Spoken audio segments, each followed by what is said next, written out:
প্রতি মাসেই আমাদের লোহাগাড়া উপজেলায় অনুষ্ঠিত হয় হাজী সম্মেলন। মূলত এই সম্মেলনটা মসজিদ কেন্দ্রিক হয়ে থাকে। এই সম্মেলনটার উদ্দেশ্য হলো হজ পরবর্তী করণীয়। সাধারণত অনেকেই শেষ বয়সে এসে হজ করেন। ইসলামী জীবনবিধান সম্পর্কে তারা অজ্ঞ। হজ পরবর্তীতে যেন তারা সঠিক ঈমান আমল নিয়ে জীবনযাপন করতে পারে, এই সম্মেলনের এটাই মূল উদ্দেশ্য।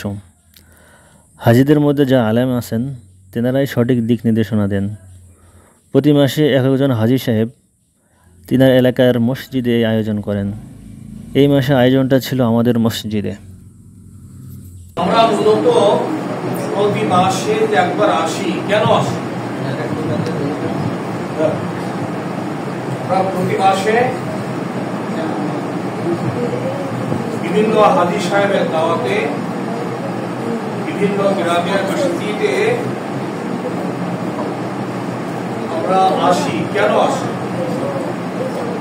একজন বলেন কেন আসি? শিখার জন্য আসি। তারপরে আর কেউ বলবেন? মেহমানদারির উদ্দেশ্যে আল্লাহর সন্তুষ্টির আশায় আমরা 2টি ছাগল জবেহ করি। যেহেতু অনেক মানুষের আয়োজন, তাই আগের দিন বিকেল থেকেই শুরু হয় সকল প্রস্তুতি। বর্ষার বৃষ্টি, শ্রাবণের মেঘ আর মন ভেজানো হাওয়া যেন আমাদের সাথে খেলতে এসেছিল লুকোচুরি। এই যেন বাংলার পলিটিক্সের মতো ধাওয়া পাল্টা ধাওয়া চলতেছিল। কখনো মেঘ, কখনো বৃষ্টি, আবার কখনো রৌদ্র। আমরাও থেমে যাওয়ার পাত্র নই। পরিবারের সকলে, চাচা, চাচাতো ভাই, ছোট বড় সবাই এক হয়ে যায় একটি কাজে, আর তা হলো আতিথেয়তা। এই যেন শুধু রান্না নয়, একসাথে সময় কাটানোর এক মধুর উপলক্ষ।